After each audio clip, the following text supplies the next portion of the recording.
Welcome to the Reasonable Boy Podcast 006 Labour Leadership Contest. Well, we have three left. We have Lisa Nandy, we have Keir Starmer, and we have Rebecca Long-Bailey. So, how do these three compare? And who should you vote for if you're a Labour member or affiliated? Well, let's take them in the order I've just said. So, Lisa Nandy. Lisa Nandy was one of the coup plotters in 2016.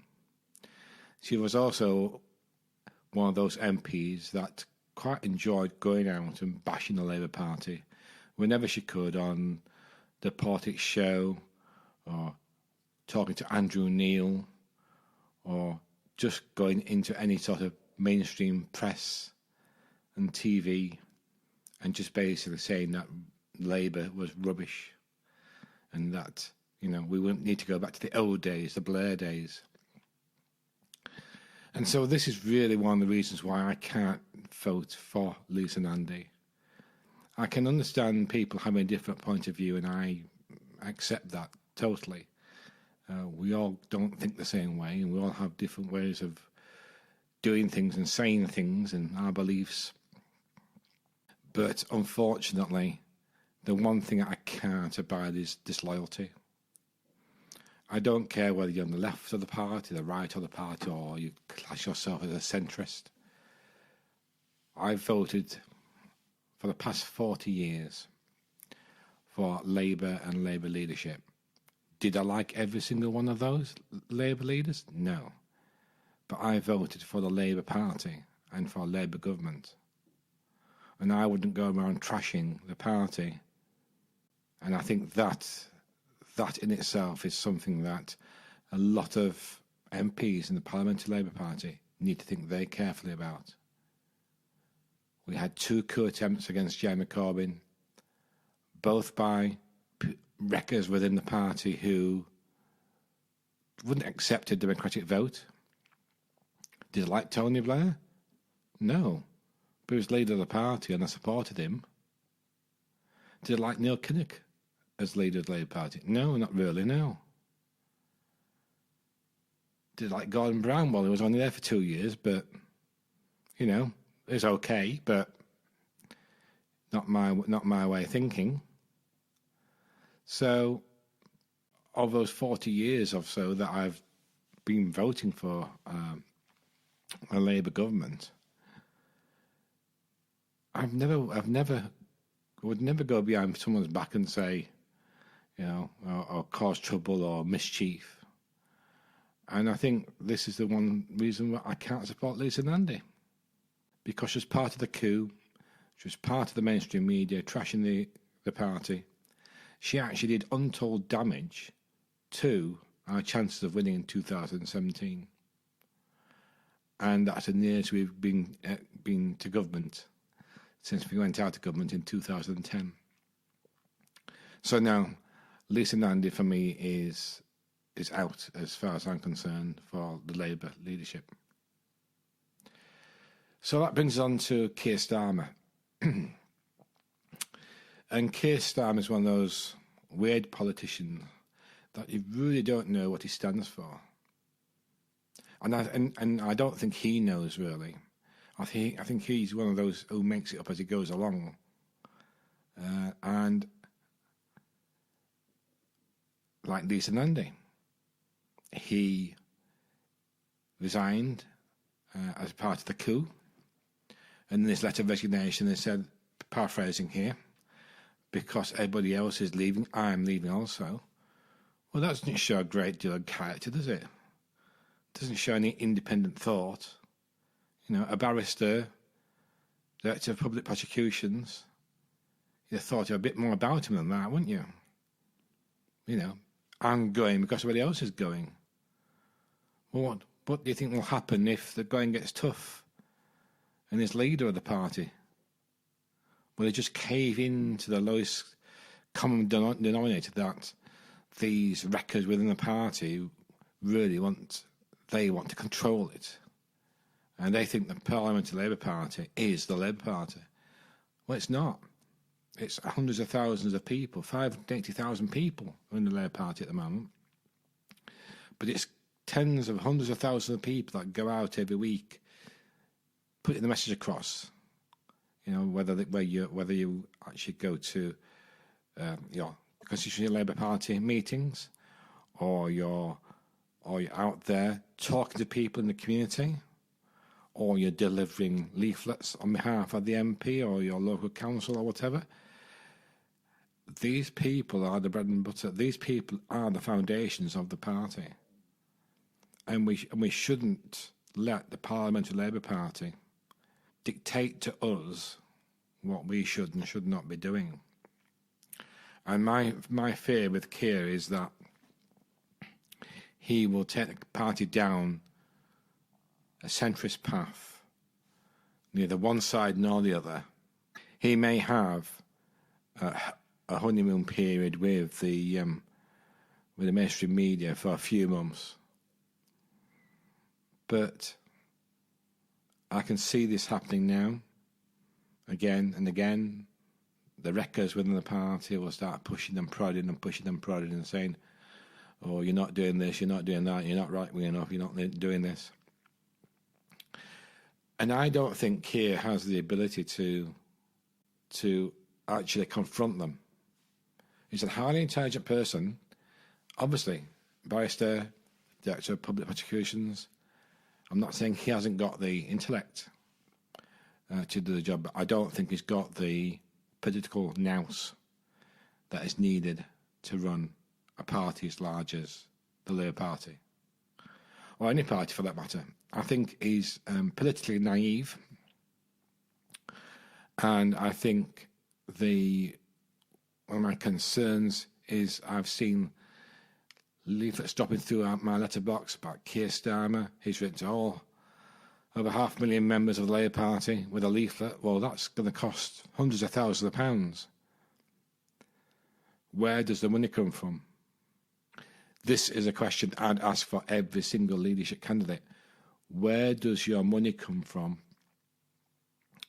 for you to run your campaigns? Now, they say after it's all over and done, they'll tell you, well, I'm sorry, but that's not on. We should know now where your funding comes from. There's got to be some big backers for Keir Starmer if he's able to put out 500,000 leaflets. And why would you have 500,000 leaflets? It's just a poster, actually, with Keir on the front. So where's this money coming from? Who's really backing him? Is Tony Blair backing him? Is Peter Mandelson in the background as well? Or Alistair Campbell, for instance? We don't know who the big backers are because he's not telling us. And I think we need to know, because it's becoming more and more certain in my thoughts that the old guard of the Labour Party seem to want their way, what they think is the party should be. That it's got us, that they've done any good in the past since 2010. They haven't. And this worries me about what Keir stands for. He was in Liverpool and he said, I wouldn't give an interview to the Sun whilst I'm in the leadership contest. But afterwards, well, it's a no-brainer. Just don't give an interview to the Sun, period. We don't need the Sun. The Sun's not on our side. Nor is the Mail, or the Telegraph, or the Express, the Independent, the Guardian. They're not on our side either. So why would you, as a leadership candidate, not just say, I'm not talking to the Sun, full stop? And this is the thing that worries me. He's got no principles in that respect. I don't know about other personal things. I'm not going to go into any personal things about Keir or anything like that. But politically, his principles, I think, leave a lot to be desired, because I don't think even he knows what they are. So we now come to Rebecca Long-Bailey, the only one, the leadership candidate that supported the party throughout the coup, both coup attempts. The only person who put herself there for the people that she represents, the party members and their electorate. And that is something she should be proud of. For me, she's a genuine, decent person, and I think she's got the best interests of her constituents and the party at heart. And I also think she's got the strength of character to sort out these wreckers within the party. Because there's no doubt in my mind that if Rebecca Long-Bailey becomes the leader of the party, these people will rear their ugly heads up again, and they'll try to wreck the party again. And we need to call them out, and we need to expel them from the party. I don't care how long they've been in the party. I don't care how much money they've got or what influence they've got elsewhere.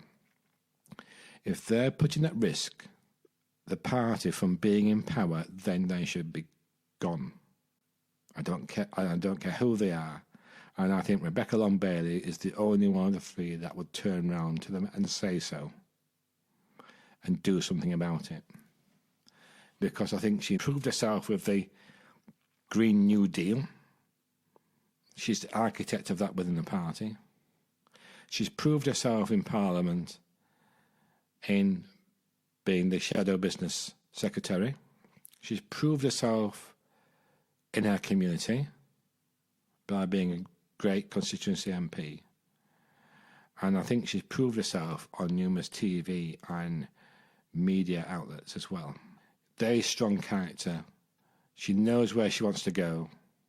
And I think this is the thing for me, is that I get the feeling from Rebecca Long-Bailey that she's got a plan. She knows what she's going to do. She knows how she's going to achieve it.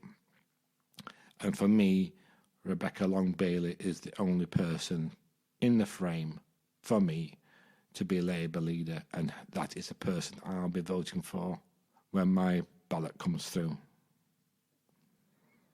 I think people need to take a good, hard look at the other two candidates and ask themselves the question is, what do they really stand for? Rebecca Long-Bailey is the only candidate of the three of them that wants open selection, that gives ordinary CLP members the right to stand up and challenge the incumbent MP. And that's good. And that's good for democracy, because that's the case with councillors. Labour councillors have to have open selection, so why not Labour MPs? And if you've got a great MP who does their job, who supports the party, who's loyal, they've got nothing to worry about whatsoever.